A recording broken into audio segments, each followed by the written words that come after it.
J'ai longtemps cru que j'étais seul à douter et seul à me demander comment un métier choisi par passion pouvait devenir un tel poids. Bienvenue dans Indiana Vets. Je m'appelle Anthony Bourg, je suis vétérinaire et j'accompagne les équipes véto dans leur quête d'épanouissement en tant que formateur et coach professionnel. Comme beaucoup d'entre vous certainement, j'ai connu la perte de sens, le burn-out et cette aversion qu'on peut ressentir pour une profession qu'on aime autant qu'elle nous fait souffrir. Dans ce podcast, je vous propose d'écouter des parcours vrais, des confrères et des consoeurs véto, praticiens ou non, des ASV et des étudiants véto qui racontent sans phare leur réalité, leur remise en question, mais aussi leurs solutions et parfois leur reconstruction. Parce que derrière les sourires et des apparences parfois prestigieuses, il y a des êtres humains qui cherchent tout simplement à s'épanouir dans un métier très exigeant. On va sortir ensemble des sentiers battus et comme toute exploration, ça peut secouer. Alors que ça vous brasse ou non, je vous invite à venir en parler avec la communauté sur le groupe Facebook Indiana Vets. Vous êtes prêts ? On part à la recherche de l'épanouissement vétérinaire. C'est parti! Hello tout le monde, bienvenue dans ce nouvel épisode d'Indiana Vets. J'ai le plaisir aujourd'hui d'accueillir ma nouvelle invitée, Gaëlle. Alors on va commencer comme d'habitude par la petite météo. Comment tu vas? Merci, bonjour à tous. Écoute, ça va. Ça va plutôt bien, un petit peu stressée forcément, mais ça va. Ouais, je comprends.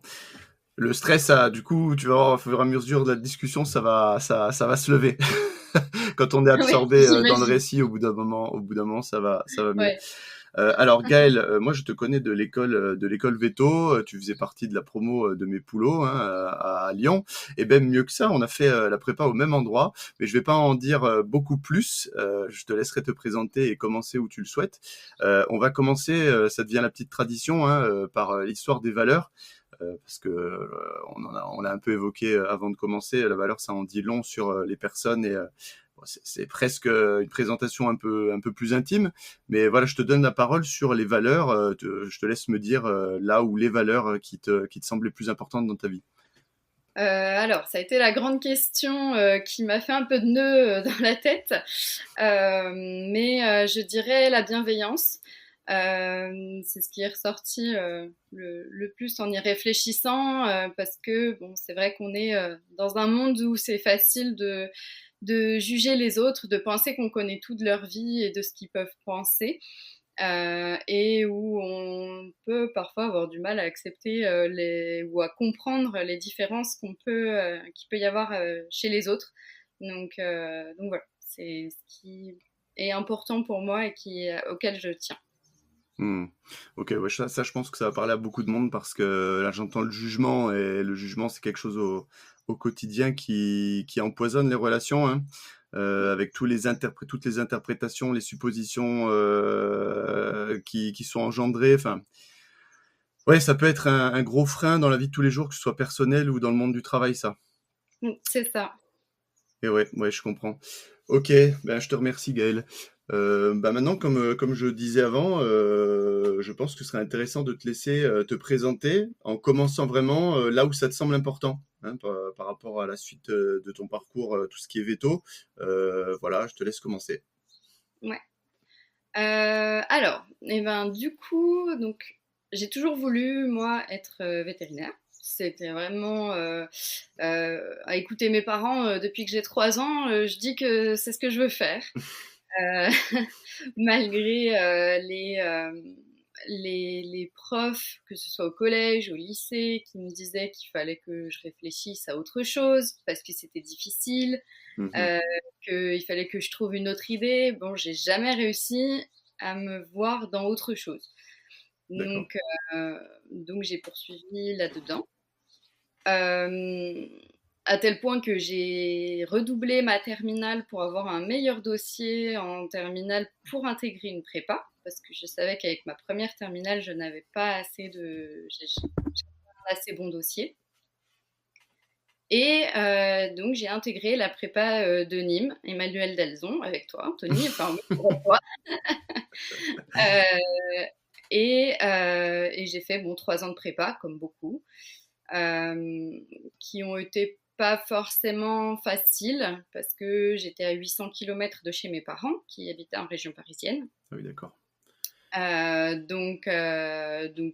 Je rentrais chez moi pour les vacances scolaires et puis le reste du temps, j'étais à 800 km de toutes mes racines, en fait. Mhm.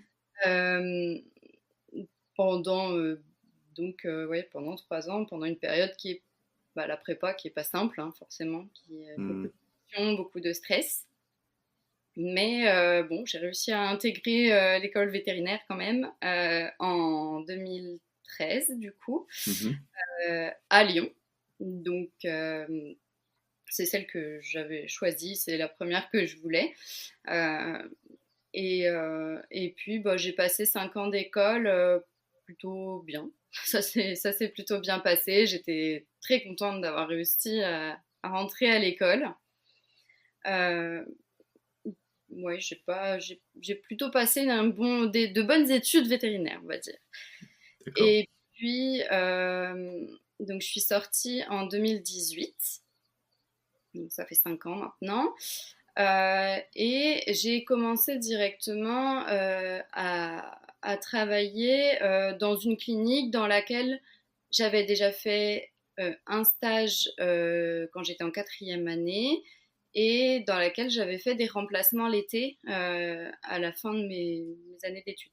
Mhm. Alors, J'étais- Gaël, juste pour revenir tout vite sur même si effectivement on en parle brièvement, Mm. mais globalement, prépa, école veto, comment tu l'as vécu? La prépa, pas facile. Pas facile? Euh, Ok. ouais, j'ai failli arrêter à la fin de la 2e année après avoir passé le concours une première fois et l'avoir raté. Parce que j'en pouvais plus et je me voyais pas faire encore un an de prépa. Mhm. C'était Euh, à quel moment exactement? C'était à la fin de la deuxième année? ouais, c'est ça. Ok, Du coup, j'avais eu agro, mais pas veto. d'accord. Eh oui. Et du coup, je l'ai fait quand même, en me disant que je m'en voudrais toute ma vie de ne pas avoir essayé jusqu'au bout de rentrer en école veto. Donc j'ai fait quand même ma 3e année et puis, bon, Bon, heureusement. bah voilà, ouais, c'est ce que j'allais te dire. Bah, moi, c'était pareil, hein, on hésite. Je pense que ouais, les 2 années de prépa sont tellement intenses que ouais, retenter encore une année sans aucune idée de l'issue, parce qu'on peut très bien refaire une année qui est assez dure quand même, la 5,5, Mm. parce que vraiment on Ouais. cravache. Je sais que j'ai beaucoup plus travaillé que les 2 premières années. Ah On sait oui, que moi aussi. voilà, on sait que c'est la dernière chance, donc surtout Oui, qu'on a 2 chances à vie en France, donc en gros, si on la rate, c'est fini, quoi, hein. c'est ça. Ouais, je comprends. Donc ouais, bah, c'était une bonne décision à ce moment-là, alors de te Oui, relancer, vu le résultat. ouais, c'est ça. Au final, ouais, heureusement que je l'ai fait. Ouais, et qu'est-ce qui était finalement vraiment dur en prépa? Tu as parlé de la distance, ça c'est clair que j'imagine déjà que c'est quelque chose de très compliqué, hein, l'éloignement des proches. Et Ouais, vraiment, de manière intrinsèque, vraiment, Emmanuel Dalzon, pour rappel, c'est une très jeune prépa, hein, Gaëlle, du coup, fait partie de la 3e promotion. Donc, ouais, ouais, les choses se mettaient encore en place. C'est vrai oui. que Ouais, ouais, pas c'est évident. ça. Bon, après, on avait une bonne. Enfin, ça se passait plutôt bien. Je pense qu'on n'était pas dans une prépa où l'ambiance était catastrophique. On avait des profs qui étaient pas trop mal pour la plupart. Euh, mais ouais, c'était la pression, le fait ouais, on avait l'impression que tout était dur, il fallait travailler tout le temps. Et ouais, c'était surtout ça, la fatigue, la pression, les oraux tous les soirs. Voilà. L'école, ouais, c'est clair, Mm. gros facteur de stress, ça, hein. C'est D'accord. ça. Mais la bonne ambiance, c'est vrai que, ouais, même dans ma promo, il y avait une super ambiance. Ça, c'est vrai que ça aide quand même, hein. Oui. Ça crée des Ouais. liens forts, quoi. Mm. Ok, et alors finalement, alors à l'école veto, pareil, déjà socialement, toi, comment t'as vécu les 5 années? Plutôt bien. Euh, la plupart des gens avec lesquels j'ai gardé contact, c'est plus ceux que j'ai rencontrés, on va dire, sur la fin. Mhm. À partir de la 3e année d'école, Ouais, quand on fait les groupes de clinique, etc. Euh, J'avais peut-être pas rencontré les bonnes personnes sur les premières années. J'ai essayé un petit peu de me fondre dans le moule, on va dire, et puis je pense que ça me convenait peut-être pas forcément plus que ça. Et j'ai rencontré des personnes qui me convenaient plus sur la fin de mes études là-bas. Mais globalement, ouais, ça s'est plutôt bien passé. Bon, chouette, chouette. Et alors les stages, globalement, pareil sur tout le cursus, comment ça s'est passé? Alors ça a été. Sur les premiers stages, j'ai été un peu frustrée parce que j'avais beaucoup de copains de promo à qui leur maître de stage laissait faire plein de choses. Oui, Euh, et moi, j'étais la stagiaire de troisième qui regardait à côté et puis qui faisait rien. ouais, Donc d'accord. c'était un peu frustrant. Après, ça s'est décanté. J'ai trouvé des stages où on m'a laissé faire des choses, etc. Euh, le seul stage dont je me souviens très bien et qui m'a alors je peux pas dire enfin pas je peux pas dire dégoûté en fait. Donc moi je monte à cheval, j'ai toujours aimé beaucoup les chevaux, mais je voulais pas forcément faire d'équine. Notamment parce que montant à cheval et aimant les chevaux, je connaissais les propriétaires de chevaux et je n'avais pas du tout envie de travailler avec eux. Ok. C'est assez Et fréquent ça, hein, les personnes qui montent à cheval qui veulent pas forcément initialement ouais, se pencher sur la question en médecine équine, hein. Ouais, c'est vrai. c'est ça. Et donc du coup, j'ai fait quand même. Je me suis dit bon, je veux pas mourir bête. Je vais essayer de faire un stage en équine pour voir si ça pourrait quand même pas me plaire. Donc j'ai fait ce stage qui n'a fait que confirmer que je ne voulais absolument pas faire d'équine parce que j'ai passé 2 semaines de stage avec des maîtres de stage qui ont passé toute la durée du stage à me dire que, étant une femme, de toute façon, je ne pourrais pas faire d'équine D'accord. parce que bah, si je voulais des enfants, qui c'est qui allait s'en occuper et puis, ils parlaient de leur, comment dire, ils avaient 2 salariés femmes à l'époque, des jeunes, et ils me disaient, ils en parlaient, ils disaient les assistantes, toujours en parlant d'elles, Mhm. et il me disait oui bah regarde les assistantes elles sont célibataires, elles ont pas d'enfants, puis c'est pas prêt de changer hein, de toute façon parce qu'avec le boulot qu'il y a, c'est même pas la peine. Hein. Enfin bon, ça a été Ah ouais, ça décoiffe quand même. ouais Ah, et c'est sympa quand t'es une femme ouais d'entendre ça. Ça encourage à continuer en tout oui cas. ouais c'est ça. Et puis bon, en plus de ça, ils avaient tendance, donc ils avaient une assez grosse clientèle avec beaucoup de chevaux de sport chers. Mhm. Euh, Et Ok. ils avaient tendance à, ben, eux, aller s'occuper de ces chevaux-là, de ces clients-là qui avaient beaucoup d'argent, et puis à laisser les chevaux de rien, comme ils les appelaient, donc les chevaux de club ou de petits propriétaires qui faisaient du loisir, à leurs assistantes, en fait. Mhm. Et ça, qu'est-ce que tu Comme ils disaient. ressentais quand t'entendais ça? Bah, déjà, je me disais, bon, les chevaux de rien, c'est gentil, mais bon, ils ont besoin d'être soignés pareil que, voilà. Et puis je me suis dit bah si c'est pour avoir des patrons qui me laissent faire que de vaccins et puis je ne sais quoi d'autre sur des chevaux dont ils se foutent complètement parce que eux considèrent que les chevaux chers c'est les seuls qui valent le coup. Franchement, ça m'a conforté dans l'idée du milieu du cheval et de pourquoi je voulais pas faire d'équine en fait. Hmm. Et en sortant de ce stage-là, est-ce que tu as pu partager cette expérience avec des gens à l'école? Et je pense aussi aux profs. Tu sais, on avait un prof référent à l'époque à qui on parlait éventuellement des stages. Comment ça s'est passé? Ouais, alors je sais plus si j'en avais parlé à mon prof, honnêtement. Je me rappelle plus, mais j'en ai parlé un peu autour de moi, euh, et notamment avec un assistant de chirurgie avec qui je m'entendais Ok. bien, euh, qui m'a dit que lui-même avait fait un stage dans cette clinique-là aussi quand il était étudiant, parce qu'il voulait faire de l'équine aussi à la base, et que bah pareil que moi, ça l'avait dégoûté. Ouais, donc ouais. Et finalement, est-ce que pour toi, ça aurait changé quelque chose de faire un feedback aussi tu sais, je sais pas si tu as entendu l'épisode, c'était sur mon interview où, avec Colline, on a eu l'idée de ce feedback bilatéral qui apparemment commence à voir le jour hein, dans les écoles vétérinaires, mais où les étudiants Mm. vont évaluer les structures à la suite de leur stage. Qu'est-ce que tu penses, toi, de ça? Ouais. Ben, je pense que ça pourrait être intéressant, ouais. Parce que c'est vrai que quand on cherche un stage, il y a tellement de Eh ouais. possibilités, parce qu'il y a tellement de cliniques de partout, que des fois on est un peu perdu, puis au final on va dans l'inconnu, dans une clinique où des fois on connaît pas du tout que ce soit les vétos, les assistantes ou quoi que ce soit.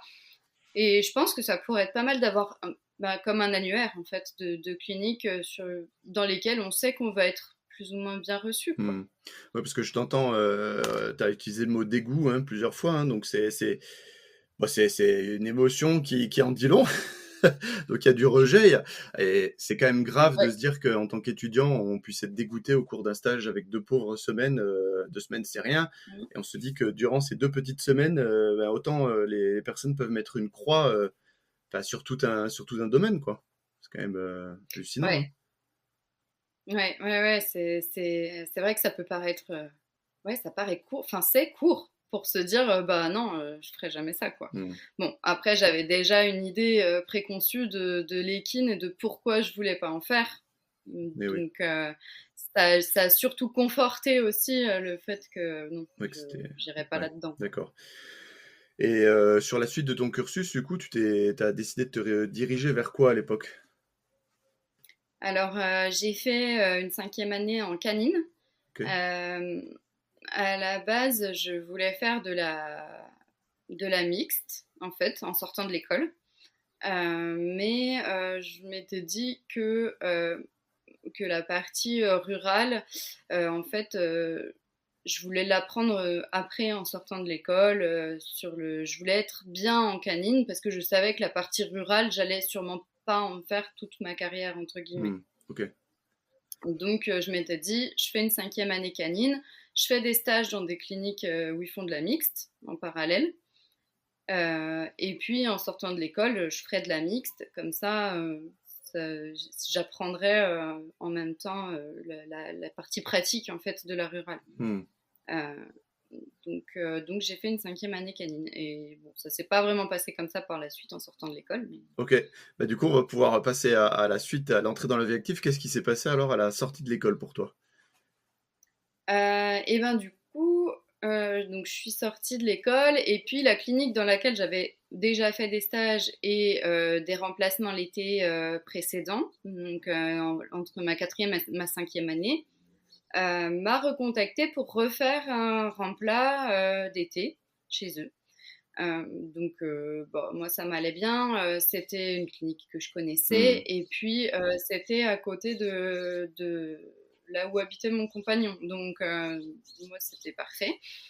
Donc j'ai accepté, donc j'ai fait mon remplat là-bas uniquement en canine, ils n'avaient pas besoin en rural à ce moment-là. Euh, et puis en fait ils m'ont reconduit mes CDD à chaque fois jusqu'à la fin de l'année, jusqu'en décembre, je Ok. crois. J'ai dû avoir juste un mois de pause en octobre euh, pour finalement m'embaucher en CDI en janvier, le Ah janvier oui, suivant d'accord. qui arrivait, une fois que j'ai eu ma thèse. Ok. Oui, parce que j'ai passé ma thèse, je crois que j'étais la dernière à la passer. Ouais, ça me parle aussi, ça. Fin décembre, ouais, dernier créneau. Ouais, voilà, le 17 décembre, juste avant les vacances. Je crois que moi, c'était le 16, tu vois. Ben, on se retrouve sur le Ah truc ouais, à c'est pas l'arrache. mal. Ouais, ouais. Oh, bah, on est comme ça, on est comme ça. Hein. Écoute, voilà. Hein. Ouais, voilà. La thèse, Au après, moins, c'est ouais, fait. voilà, exactement. Hein. C'est presque de l'administratif, finalement, à la fin. Il faut passer l'oral, et puis, voilà, pour avoir le diplôme, quoi. Ouais. Ouais. Ouais, Donc c'est un peu j'entends que tu as ça. fait une entrée dans la vie active de manière relativement accompagnée dans une structure que tu connaissais, ce qui devait être, Ouais, j'imagine, rassurant. Toi, en tout cas, comment tu l'as vécu ces premiers mois qui t'ont mené aussi après vers le CDI? plutôt bien. Vraiment, ça se passait bien. Bon, forcément, un petit peu de stress parce que c'est le premier poste. Bon, l'avantage, c'est que j'avais déjà fait un remplat 2 mois chez eux l'année d'avant. Euh, j'avais fait un, j'ai dû faire un petit remplat très court de 2 semaines dans une autre clinique au mois de mai. Ok. Euh, mais bon, c'est sûr que c'est les débuts, c'est les premières fois qu'on se retrouve tout seul avec un propriétaire, à devoir prendre la responsabilité d'un traitement, d'un diagnostic, etc. Donc c'est forcément un peu stressant, surtout quand on sort de l'école, on a vraiment l'impression de rien connaître Mhm. et de rien savoir faire. Mais globalement, ça s'est plutôt bien passé. Ces premiers mois là, j'ai pas de mauvais souvenirs, on va dire. Ok. Et finalement, sur ces premiers mois, quelles difficultés tu as rencontrées par rapport à justement ces premières fois, tu sais, la découverte finalement, ouais, comme tu dis, de la responsabilité, parce que jusque-là, on travaille entre guillemets sous filet. En stage, Oui. quand on nous laisse faire des choses, bah, on a le maître de stage qui est derrière nous, qui est là pour nous aider s'il y a un problème. Ouais, finalement, qu'est-ce qui s'est passé dans ces moments-là, les premiers moments où tu découvrais tout ça? Pas mal de stress, de me dire, faut pas que je passe à côté de quelque chose qui pourrait être grave Hmm. et qui pourrait nuire à la vie de l'animal ou quoi que ce soit. Euh, des moments où je me rappelle vraiment le truc bête, un abcès de chat. Mhm. Et là, je me dis, mince, à l'école, un abcès de chat, j'en ai jamais vu. Je sais pas qu'est-ce qu'il faut que je fasse avec un abcès de chat. Le cas le plus courant, Alors que quoi. c'est vraiment le Ah truc ouais. le plus bête Eh au oui. monde. Eh ouais.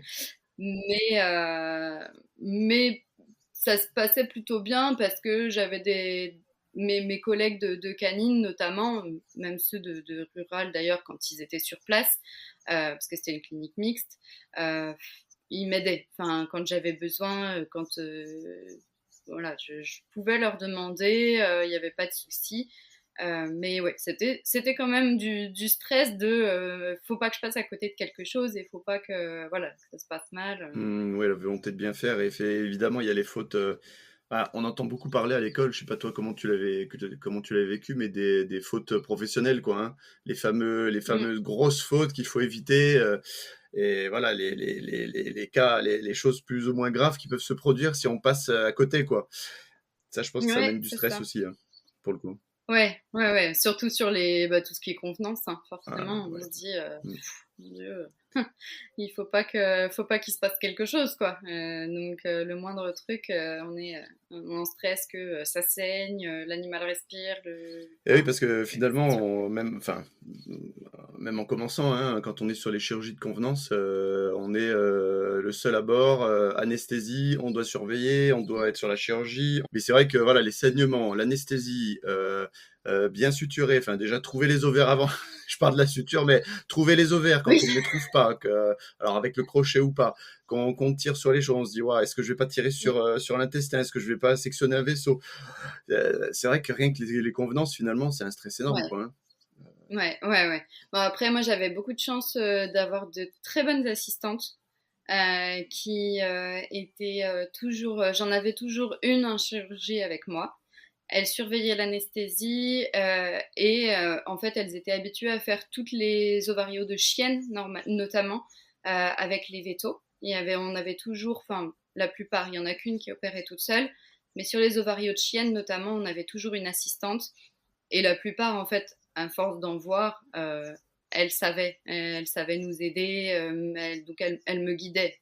Elle Hmm. pouvait m'aider s'il y avait quelque chose. Elle savait quoi faire s'il y avait un problème d'anesthésie. Enfin, Ouais, ok. elles m'ont beaucoup rassurée aussi. Ok, bon, ça c'est bien aidant, ça c'est super chouette.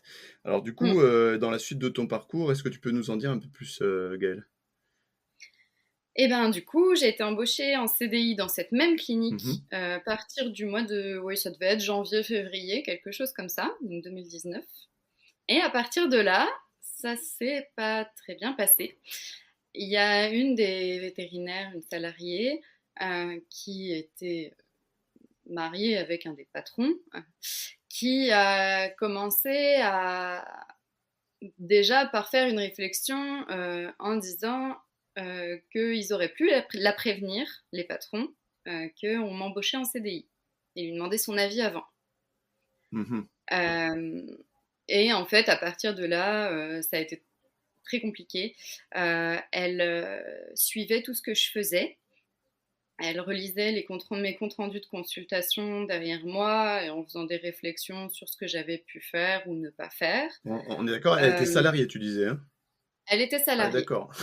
ouais, Ouais. uniquement en canine. Et quand j'étais en chirurgie, elle passait régulièrement voir où j'en étais, en faisant toujours une petite réflexion, genre ah bah vous en êtes que là, peut-être falloir vous bouger. D'accord. Elle te vous voyait du coup à ce moment-là?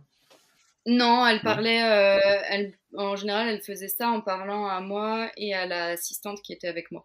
Parce que c'est vrai que c'est assez rare le vouvoiement, c'est pour ça que je te demandais. En général, ça Ouais, tutoie, ouais, non, donc non, non, non, on se tutoyait. ouais, ok, d'accord. Ça lui est arrivé de passer en consultation pendant que j'étais en consultation pour me dire ce qu'il fallait que je fasse comme traitement. D'accord. Euh, Comment tu le voilà. vivais, toi, à ce moment-là? Pas bien. Je me disais, mais en fait, je sais pas, je fais mal mon boulot. Il y a quelque chose qui va pas, quoi. Je loupe des choses. Ce que je fais, ça va pas. Euh, Elle m'appelait quasiment systématiquement sur mes jours de repos. Parce que à l'époque, ils n'avaient pas besoin de quelqu'un à temps plein. J'étais à 80%, donc j'étais 3 jours par semaine à la clinique. D'accord. Et quasi systématiquement, sur mes jours de repos, elle m'appelait parce que, soi-disant, sur un animal que j'avais hospitalisé ou des choses comme ça, j'avais pas noté ce que j'avais fait, ou ce qu'il y avait, ou ce que j'avais fait, ça allait pas, puis elle m'appelait pour me le dire que ça allait pas. D'accord. Ah, c'est intéressant ça, ouais. Ça, Ouais, c'est encore une fois ouais, assez fréquent. Ouais, la barrière boulot, vie perso, c'est toujours un truc. Ouais. C'est ouais, une interface un ouais. petit peu floue, un petit peu opaque hein, dans le milieu veto. Hein.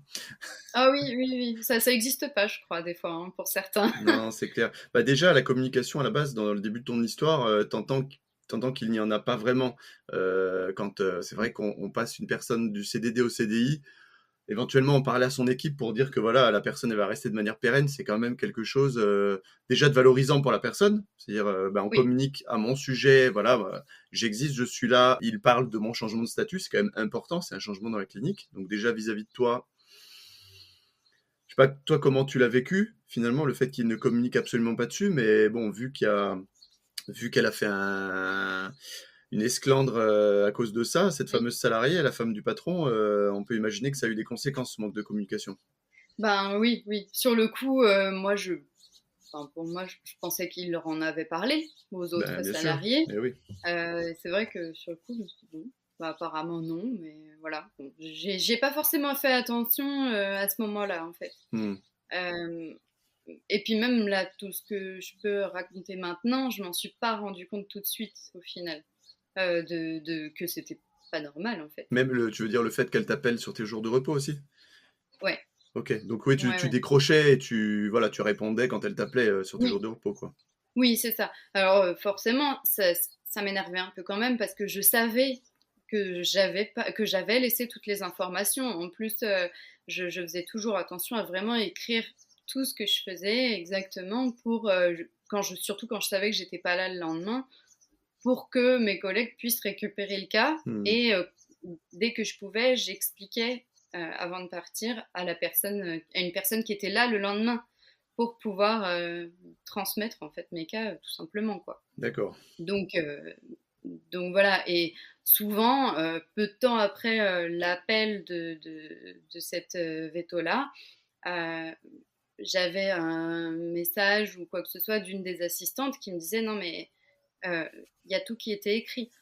C'est juste qu'elle n'a pas ouvert l'ordinateur ou alors elle n'a pas pris la peine d'aller lire la feuille que tu avais laissée sur la cage ou des choses comme ça.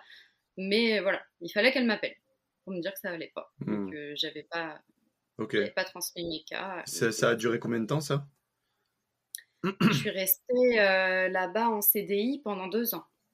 Ah, donc son comportement-là a duré pendant 2 ans. Ouais, D'accord. Ouais, comme tu dis, tu étais dans l'acceptation sans te poser de questions, donc c'est vrai que j'imaginais que ça ouais, avait duré jusqu'au bout. Ouais. ouais, ouais. Et bah ouais, parmi les appels sur mes jours de repos qui m'ont le plus marqué, ça a été une fois où j'avais hospitalisé la veille un chat bouché que j'avais sondé, etc. Mhm. Euh, et puis il est mort.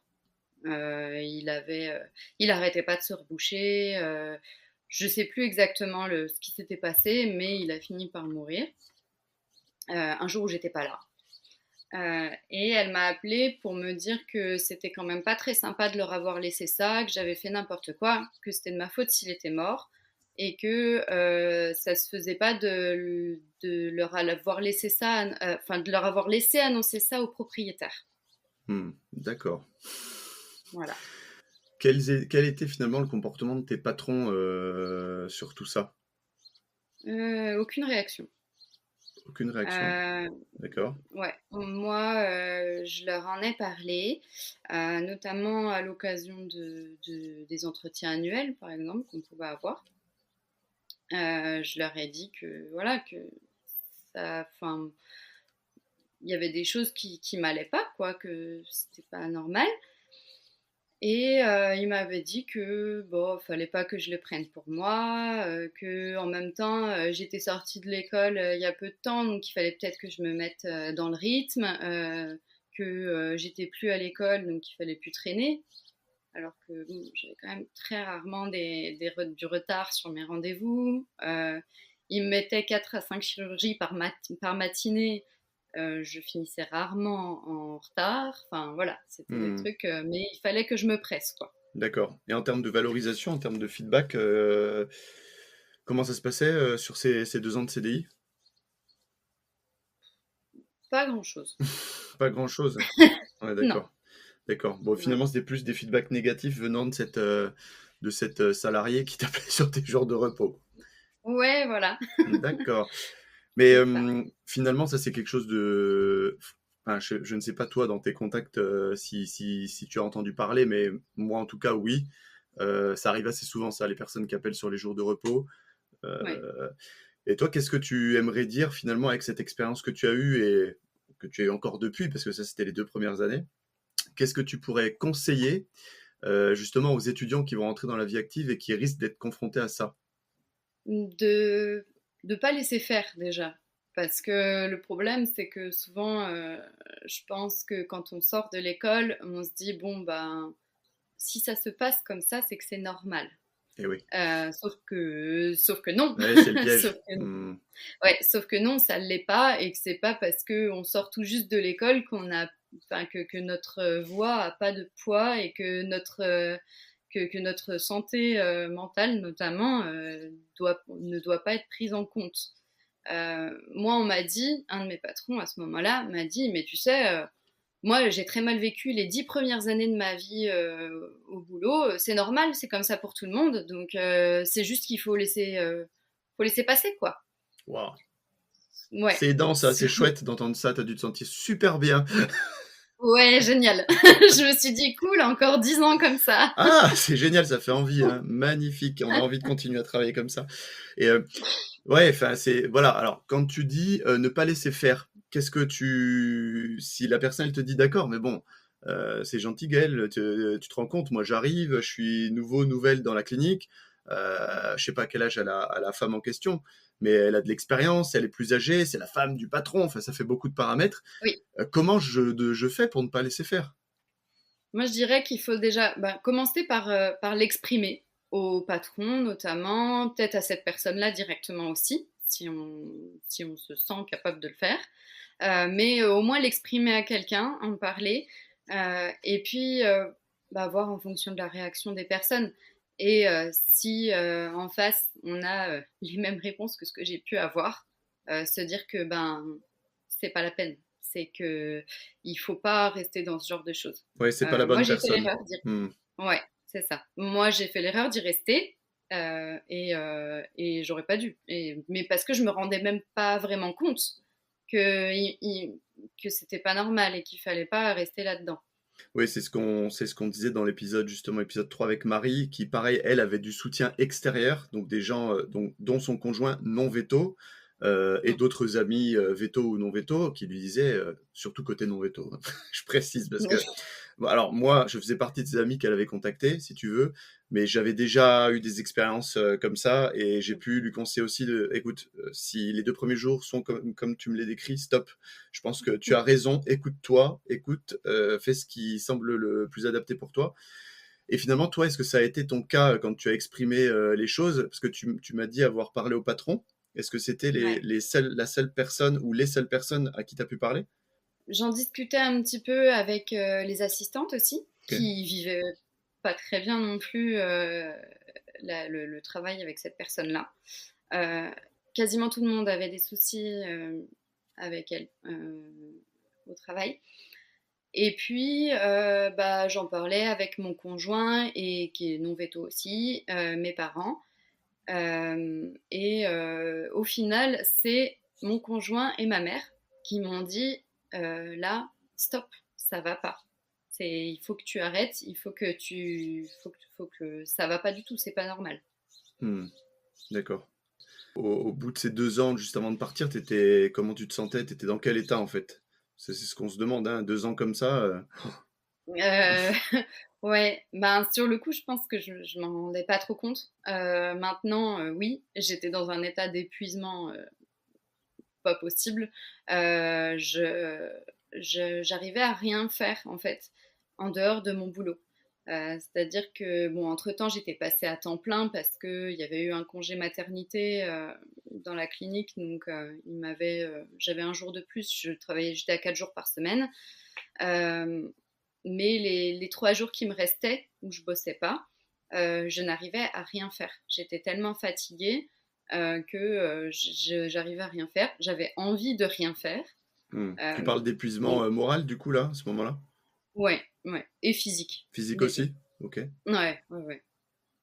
Euh, j'ai manqué de m'endormir plusieurs fois au volant de ma voiture en allant au boulot ou en rentrant Hmm.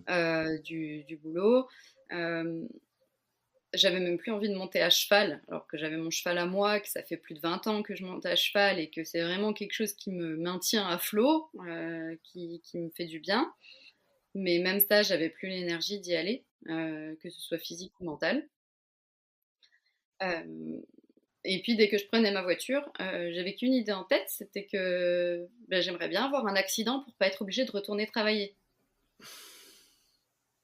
Donc au bout d'un moment, c'est après où je me suis dit, bah ouais, en fait, ça allait vraiment pas.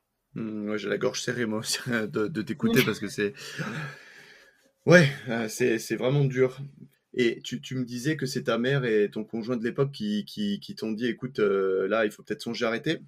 Moi, j'aimerais te Ouais, demander finalement qu'est-ce qui a été le déclencheur de tout ça là, du fait qu'ils te le disent, du fait que toi tu décides d'arrêter, parce que des fois on a beau l'entendre, on se dit non mais c'est bon, c'est normal, je continue des mois. Qu'est-ce qui a ouais. déclenché finalement leur prise de conscience à eux et toi ta prise de conscience de il faut que je parte? Eux, leur prise de conscience, je pense que c'était déjà depuis un moment, mais ils savaient pas trop quoi faire parce que moi, je suis quand même assez têtue et je poursuis dans mon truc. Quand je fais quelque chose, je le fais pas à moitié. J'y vais à fond ou j'y vais pas.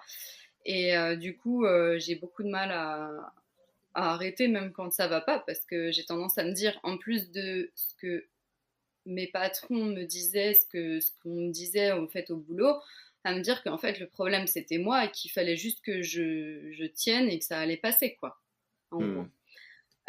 Et puis alors je sais plus exactement l'élément déclencheur, mais je crois que ça a dû être un jour où vraiment je suis rentrée, ça avait été une journée horrible au boulot.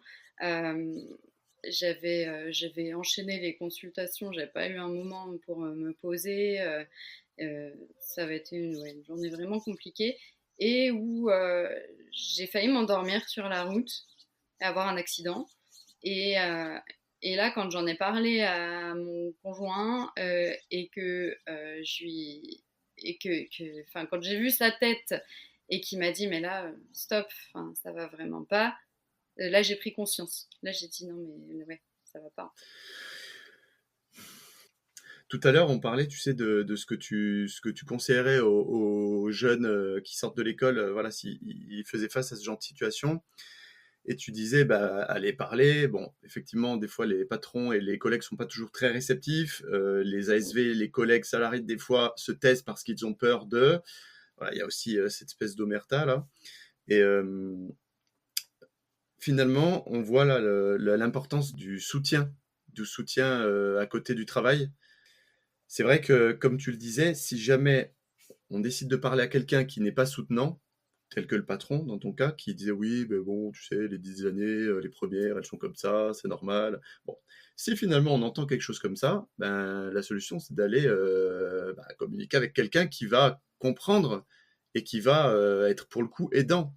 Alors, c'est pas Oui, l'histoire d'être complaisant d'entendre ce qu'on a envie d'entendre, mais c'est l'histoire de être entendu dans son ressenti. oui, c'est ça. Et puis d'avoir un avis en fait objectif. Bien Parce que sûr. c'est vrai que nous, en étant dans le milieu veto, on a l'habitude des pratiques des vétos. Et en fait, quand on parle avec des gens qui sont dans le milieu du travail hors veto et qu'on leur raconte ce qui se passe pour nous, souvent ils sont très choqués quand même. Ah oui, oui, à tout point de vue, hein, bien sûr. Ah ouais, Ouais. ouais, bien sûr. Ouais, ouais. Et donc du coup, ça permet quand même d'avoir un truc de se dire, ah oui, non, mais en fait, non, c'est pas normal ce qui se passe. Ah non, non, pas du tout. Et du coup, à la suite de cette superbe expérience sur ces 2 années de CDI, quand tu décides d'arrêter, qu'est-ce qui se passe pour toi? Je suis en arrêt maladie d'abord. Donc pendant 6-7 mois, je crois, quelque chose comme ça. Ok. Euh, Où au début, je culpabilise énormément parce que je me dis que j'ai. Ouais, que bah, comme il me disait, je suis trop fragile, que voilà, que j'ai enfin réussi à faire ce que je voulais faire depuis toute petite et que je gâche tout dès la première expérience. Voilà, je me suis beaucoup culpabilisée pendant longtemps. Euh, et d'ailleurs, cette veto salariée au début de mon arrêt m'a appelée plusieurs fois pour me dire que on était pareil, qu'elle aussi, c'était compliqué pour elle la pratique, mais qu'elle savait pas quoi faire d'autre, que si j'avais besoin, elle pouvait m'appeler, je pouvais l'appeler. Enfin voilà. J'ai D'accord. fini par ne plus répondre, Ouais. mais voilà, mes patrons m'envoyaient des messages régulièrement pour me demander si j'allais revenir, quand est-ce que j'allais revenir, etc. aussi. Hmm. Euh, et puis on a fini par faire une rupture conventionnelle au bout de 6-7 mois, quelque chose comme ça. Ok. Euh, et puis j'ai été au chômage encore pendant 3-4 mois après. Comment tu t'es senti au moment de la signature de la rupture conventionnelle? Hum, Soulagée, je dirais, parce que j'avais besoin que ça s'arrête. Eh ouais. J'avais T'as- besoin que ça s'arrête, de plus avoir de contact avec ces personnes-là, parce que ouais, c'est à ce moment-là, j'avais plus, bon, j'ai eu un suivi psychologique, etc. Mhm. Donc j'avais plus cette culpabilité de me dire que voilà, c'était de ma faute, etc. J'avais bien compris que bah, non, enfin, j'avais pas à me sentir coupable de quoi que ce soit. Donc ouais, Et, de toute et façon, Gaël, cet accompagnement, comment il s'est déclenché?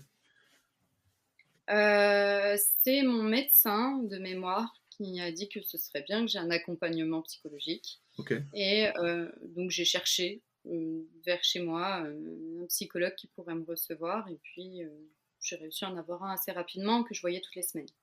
Toutes les semaines. Ok. Et sur, Oui. sur quelle période?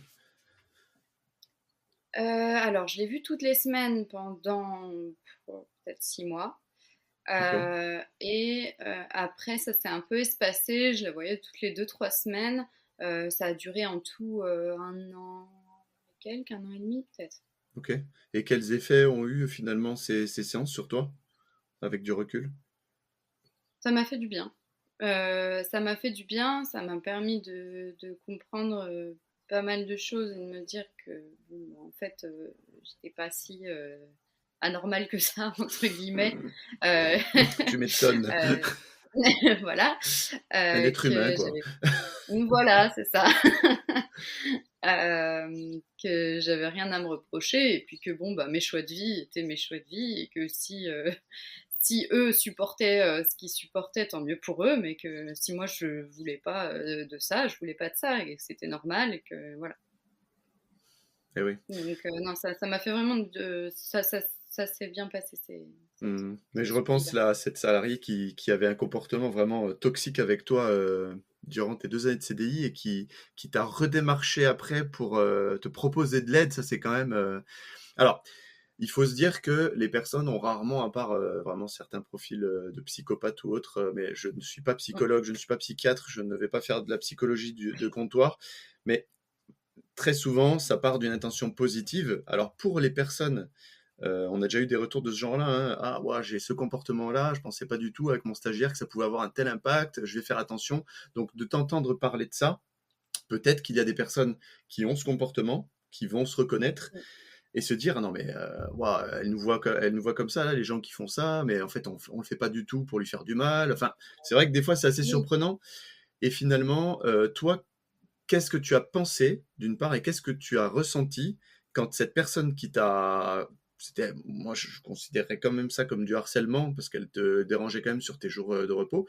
Oui. Qu'est-ce que tu en as pensé? Comment tu l'as senti quand elle t'a recontacté après pendant ton arrêt maladie, pour te proposer du soutien? Je me suis dit: «Mais c'est pas possible, elle se moque de moi».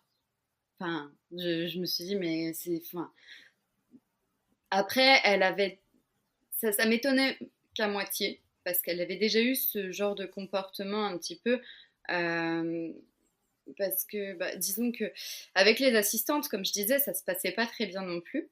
Moi, je m'entendais très bien avec les assistantes, et ça lui plaisait pas trop d'ailleurs, il me semble.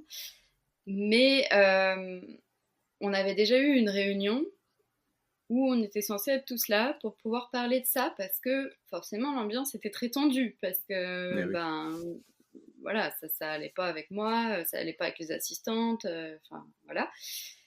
Et à cette réunion-là, elle était arrivée en pleurant, disant que tout le monde était contre elle et que elle voulait que ça se passe bien, et qu'elle comprenait pas, etc. Et en fait, elle avait souvent ce genre de comportement-là où en fait elle se plaçait elle en victime. Et je sais pas si elle le faisait consciemment ou pas. Peut-être qu'effectivement dans sa tête c'était comme ça que ça se passait, hein, je sais pas.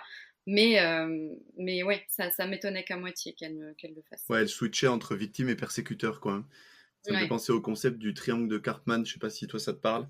Un triangle et à chaque pointe, tu as donc la victime, le persécuteur, le sauveur. Mm. Et ça, c'est quelque chose qui est assez parlant dans la plupart des situations et on a tendance à switcher d'un rôle à l'autre, hein. Ouais. Mais en l'occurrence, là, je vois bien la personne qui switch de persécuteur à victime. Ouais, c'est un peu ça, ouais. Mm. Et du coup, c'est assez déstabilisant. Et effectivement, quand toi, tu l'entends au téléphone alors que tu es en arrêt maladie, que tu as morflé pendant 2 ans à cause de son comportement et qu'elle te dit: «Ah, je peux te soutenir, appelle-moi, n'hésite pas». C'est assez. Oui. Tu m'étonnes que tu sois surprise, quoi. Ouais, ouais, ouais, c'est un peu, ouais, je me suis dit: «Mais bah, non!» Enfin, non, qu'est-ce qu'elle veut que je réponde à ça, quoi? Est-ce que tu as osé lui dire à ce moment-là? Non, Ok. non, non, surtout que c'était au tout début de mon arrêt et enfin, je me sentais vraiment pas bien et je me sentais très coupable de les laisser dans leur truc, sachant qu'il y avait un autre congé maternité à ce moment-là, qu'ils n'étaient pas beaucoup, etc. Donc j'ai beaucoup culpabilisé de leur laisser du travail, et de les lâcher, entre guillemets, à ce moment-là. Donc non, non, j'ai pas... Ah, et la culpabilité, c'est vraiment quelque chose qui nous retient dans ces structures où on souffre. Oui, oui, oui, bah oui, parce qu'il y a eu 2 congés maternité en fait qui se sont enchaînés cette année-là. Et donc du coup, on était 7 vétérinaires dans cette clinique normalement, et on se retrouvait à 4-5 quoi. Ouais, d'accord. Donc la charge de Euh, travail, ouais. ouais, la charge de travail avait bien augmenté. En plus, il y a eu l'été avec les vacances de chacun. Et oui. Donc voilà, c'était bon, en gros, je pouvais pas les lâcher à ce moment-là. Mon arrêt a été tellement soudain pour eux, parce que je cache très bien ce genre de choses aussi. Enfin, je suis pas du genre à m'exprimer beaucoup sur mon mal-être ou des choses comme ça, malgré le fait que je leur ai signalé hein, qu'il y avait des soucis, des choses comme ça. Mais je pense qu'ils s'imaginaient peut-être pas à ce point-là en me voyant de l'extérieur. Bah, disons que si je m'adresse aux tout jeunes vétos ou même moins jeunes, hein, parce qu'après il y en a qui restent dans ce cercle vicieux-là pendant des années, hein, le fait de ne rien montrer, comme tu disais, de tout cacher, finalement, ça peut aussi beaucoup te desservir et leur desservir aux personnes qui se comportent comme ça. Parce que communiquer, montrer des signes, ça peut être aussi des indicateurs pour l'entourage, pour les patrons, pour les collègues. Ne rien montrer, on ne crée pas la relation qui permettrait Mm. éventuellement d'engager une discussion, etc. Je ne dis pas que la discussion, enfin en tout cas toi, quand tu as commencé à vouloir la mettre en place avec ton patron, on a entendu ce que ça donnait, mais c'est sûr que ne rien dire du tout, ben, on ne donne pas les outils ou on ne donne pas la chance aux patrons, aux patronnes, à l'entourage de réagir, de modifier leur comportement aussi. Ah bah oui, oui, clairement. Enfin, oui. C'est clairement quelque chose. Je sais qu'il faut que je travaille dessus parce que il faut pas laisser aller comme ça en faisant comme si tout allait bien de façade, alors que pas du tout, Hmm. quoi. Ouais, parce que finalement, tu te mets les bâtons dans les roues aussi. La plupart des personnes, comme je disais, elles ont quand même une volonté de bien faire. Elles sont très souvent très maladroites. Mm. Alors, ça n'excuse pas tout, loin de là, mais il faut bien se dire que exprimer les choses, exprimer ses émotions, quand je suis face à cette situation, voilà, on parle de manière objective, je ressens ça, j'en souffre, vraiment, ça m'atteint, j'ai besoin de ceci, de cela, et leur demander éventuellement de modifier un comportement qui est gênant. Ça, c'est extrêmement important. Ouais. Mm. Ah bah oui, oui, c'est sûr. Mais quand on commence, moi j'étais dans le même cas que toi, hein, bah, on n'a pas ces outils-là. Et on se dit Non, que on ne s'exprime pas, on se dit que ça ne sert à rien aussi, éventuellement, hein, c'est des idées oui. préconçues, c'est des croyances. Oui, c'est ça. On se dit qu'il faut encaisser, en fait. Voilà, parce qu'on l'entend aussi, hein. Oui, c'est comme ça, Oui. il faut souffrir, c'est dur, Mm. oui, oui, c'est comme ça. Donc, pas de pierre, en commençant en général, vu qu'on n'est pas formé dans le cursus vétérinaire, alors ça commence tout doucement, hein, ça y est, depuis 2 ans, il y a des modules consacrés à la communication, à l'empathie, savoir communiquer. Tout doucement, ça s'installe. Mais en tout cas, nous, quand on y était, il n'y avait rien du tout. Non, on avait la communication avec les propriétaires en médecine préventive, bon, génial. En Oui. développement personnel, il n'y avait rien, et c'est ô combien important dans cette profession. Clairement, on le comprend avec ton témoignage, encore une fois. Ah oui. Oui, oui, Ouais. oui. Et du coup, Gaël, à l'issue de cet arrêt de travail et de ces 3-4 mois de chômage, comme tu disais, avec l'accompagnement psychologique qu'il y a eu, et c'était une très bonne chose. Hein, avec du recul, j'imagine j'espère que tu as pris le temps voilà, de prendre toute la mesure de ce choix que tu as fait d'être accompagné, parce qu'il y a des gens qui ne souhaitent pas Ouais. d'accompagnement, parce que c'est un signe de faiblesse. Avec du recul, comment tu le vois ça? Alors, je le vois comme une bonne chose, effectivement, de l'avoir fait. Mais c'est vrai que dans mon éducation, notamment, c'était pour moi un signe de faiblesse, donc ça n'a pas été facile de le faire. Mais, euh, mais je sais qu'il fallait que je le fasse. Hmm. Donc je l'ai fait quand même. Mais oui, de par mon éducation, clairement, pour moi aussi, c'était un signe de faiblesse et un signe ouais, bon, j'arrive pas à m'en sortir toute seule, je suis nulle, quoi. Bon, Ouais, j'ai compris que non. ouais.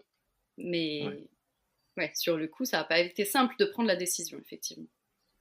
Oui, et surtout que tu partais avec une culpabilité énorme et que j'ai l'impression que ce suivi a permis, entre autres, de lever la culpabilité aussi. Ouais, ouais, ouais, aussi. Autant la culpabilité d'avoir laissé mes collègues bah, dans la situation dans laquelle ils étaient, en sous-effectif, avec beaucoup de travail, etc., que la culpabilité de me dire, ben, j'ai fait mes études Et oui. vétérinaires, j'ai fait Mhm. jusque-là, et puis je suis pas capable de supporter, quoi. Mhm. De Ouais, me dire, ben, double culpabilité, c'est génial. ouais, On part avec ce poids-là, c'est fabuleux. c'est bien pour rentrer dans la vie active, c'est nickel.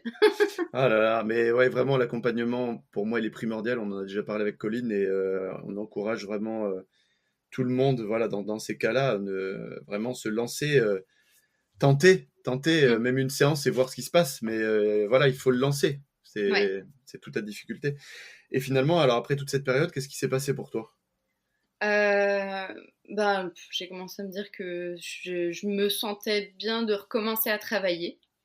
Ok. Euh, je savais pas trop, par contre, si j'avais envie de retourner faire de la clinique ou pas. Donc, j'ai essayé ben, j'avais des copains de promo qui s'étaient associés récemment dans une clinique à 50 minutes de chez moi et ils cherchaient quelqu'un.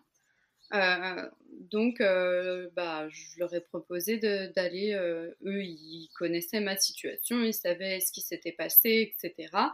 Je leur ai dit, moi, je veux bien essayer, mais bon, voilà, je vous promets rien, en gros. Donc, j'y suis allée. Euh, Ça a duré très peu de temps, au final. Je crois que j'ai même pas fait 2 semaines, euh, parce que dès le premier jour, la première matinée, le premier client que j'ai reçu, j'ai eu l'angoisse qui est remontée tout de suite. Euh, D'une part, l'angoisse de me dire je vais peut-être louper quelque chose, ça va pas.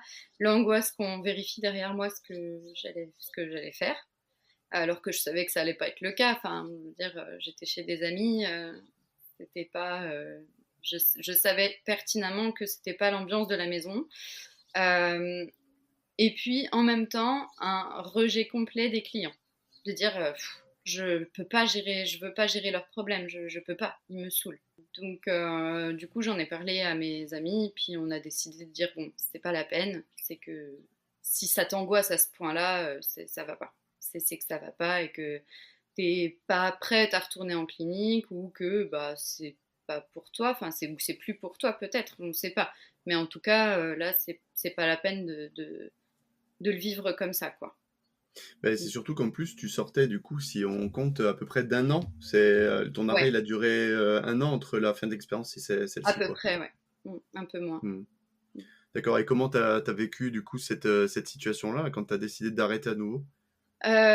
Compliqué, Hmm. parce que je me suis dit que j'avais fait veto pour être en clinique, hein, pour soigner des animaux comme beaucoup, Ah oui. et que je me suis dit je me retrouve incapable de faire ce que j'ai toujours voulu faire, et, euh, et je savais pas ce que je pouvais faire d'autre. Je me Hmm. suis dit je sais rien faire d'autre, enfin je vois pas ce que je peux faire d'autre.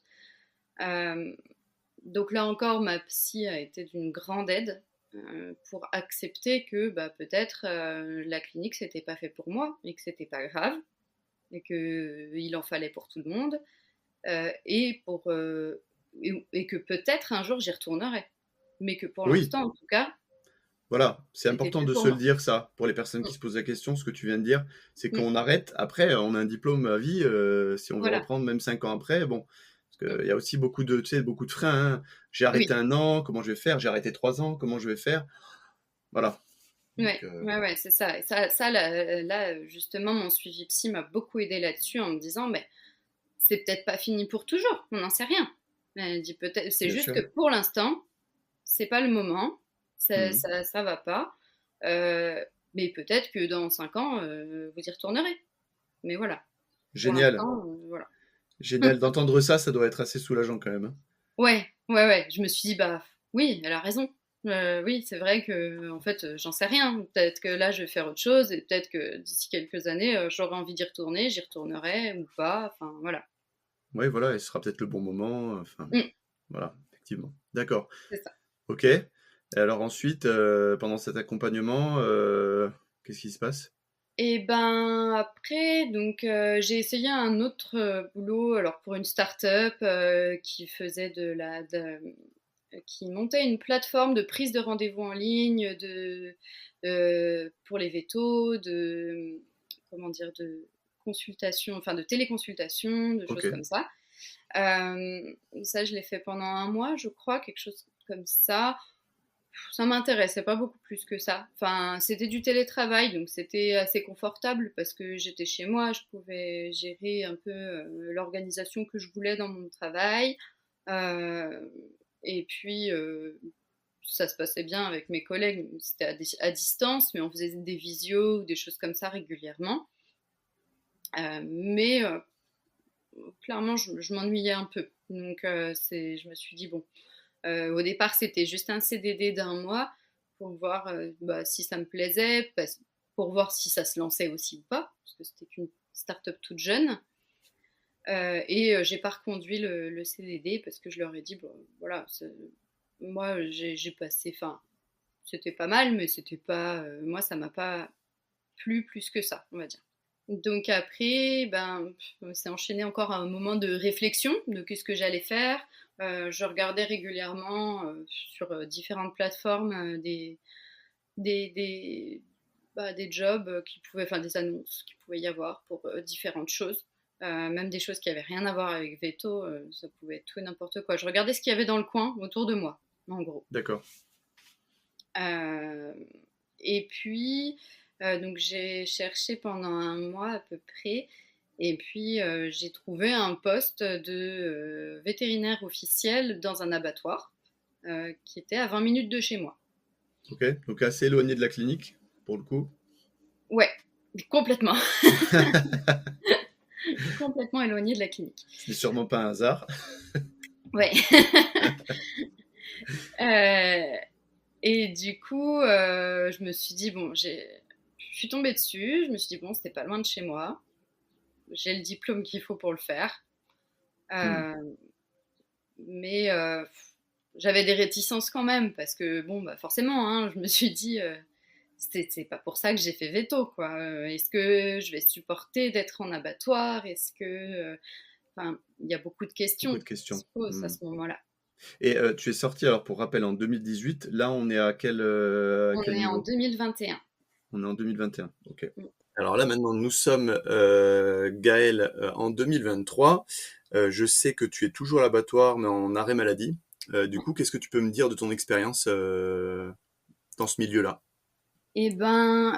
Comme toute expérience, elle reste bonne à prendre parce que j'ai pas mal appris pour tout ce qui est management, notamment. Ok. Et puis, ça m'a permis aussi d'apprendre à m'écouter un peu plus, à être un peu plus bienveillante envers moi-même, parce que au final, j'ai donc fait un deuxième burn-out fin avril et que je me suis rendu compte à ce moment-là que j'avais pas écouté assez ma petite voix intérieure dès le départ qui se posait des questions et qui se disait oh, peut-être que tu vas pas supporter ça. Je l'ai fait taire et en fait, j'ai pas respecté du tout mes valeurs et ce que je voulais faire de mon diplôme. D'accord. Et donc, on avait parlé ensemble aussi de ton intérêt pour l'ostéopathie. Du coup, t'en es où à ce niveau-là? Et du coup, j'ai entamé la formation en décembre 2022 Ok. ça me plaît à fond. J'adore ça. Génial. Et donc là, je vais régulièrement chez une amie vétérinaire ostéopathe que j'avais rencontrée déjà quand j'étais à l'école, chez qui j'ai fait des stages. D'accord. Et chez qui je fais de l'ostéopathie, je la suis dans ses consultations.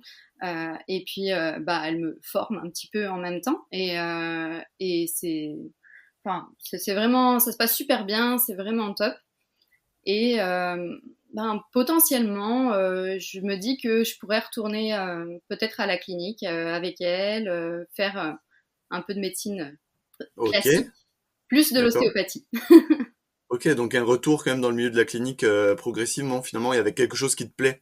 C'est ça, avec une vision un petit peu différente, dans un endroit que je sais bienveillant, ouais, en faisant quelque chose qui me plaît vraiment. Et ouais. Et ça fait toute la différence. C'est clair. Ok Gaël, ben on va arriver sur la fin de cette interview. J'ai envie de te demander du coup, à l'heure actuelle, à l'instant T, comment tu vas après toutes ces expériences? Ça va mieux. Ça a été très compliqué, forcément. J'ai encore des doutes, forcément aussi. Mais je dirais que ça va mieux. Ça m'a permis d'avancer sur la connaissance de moi-même aussi, forcément. Mhm. Et sur la façon dont je voyais notre métier et sur ce que moi j'avais envie d'en faire. Ok. Et est-ce qu'il y a un message que tu aimerais passer à nos auditeurs et nos auditrices éventuellement? De s'écouter. C'est important d'écouter la petite voix qu'on a à l'intérieur qui parfois nous donne des signaux d'alerte qu'on éteint en fait en se disant oh, non c'est bon, si les autres y arrivent, j'y arriverai aussi. Hmm. Et de s'écouter, et de respecter ses besoins et de se respecter autant dans le travail que dans tout. Se respecter et respecter ses besoins. Ouais, ça me semble être une superbe conclusion. N'en dira pas plus, c'est essentiel, c'est clair. Et ça envoie un épisode qu'on a fait justement sur apprendre à s'écouter soi. Mm. Parce qu'effectivement, on a constaté nous aussi, Colline et moi, que c'est primordial dans nos expériences respectives. Et finalement, voilà, on s'y retrouve, hein, Oui. encore une fois. Ouais, Ok, ben merci beaucoup Gaëlle, merci pour ta confiance et merci pour ta générosité sur tout ce que tu nous as apporté dans tes expériences passées. En tout cas, l'avenir semble très intéressant avec cette future carrière d'ostéopathe qui se profile et avec un environnement qui semble très bienveillant aussi, notamment avec la vétérinaire dont tu parlais. Oui, bah j'espère. En tout cas, je vais tout faire pour et puis merci à toi pour cette interview. C'est cool. Eh bien, merci à toi Gaëlle, c'était avec grand plaisir. Je vous souhaite une belle journée et à très bientôt. À bientôt. Si cet épisode vous a plu, venez prolonger la discussion. Je vous attends sur le groupe Facebook Indiana Vets qui est directement lié à ce podcast. C'est là qu'on échange entre vétos, entre ASV et entre étudiants sur les défis du quotidien. On y partage des conseils concrets et on avance ensemble dans l'entraide. Je réserve exclusivement à ce groupe des petits jeux concours pour gagner des séances de coaching découverte ou des places pour des ateliers de formation collective. En bref, du partage et du concret, tout ce qu'on aime. Et pour soutenir le podcast, rien de plus simple, 10 petites secondes pour mettre 5 étoiles sur votre plateforme d'écoute préférée. C'est un tout petit geste, mais un énorme coup de pouce pour aider d'autres vétos, d'autres ASV et d'autres étudiants à découvrir ces échanges. Je vous remercie et je vous dis à très vite pour le prochain épisode. Salut!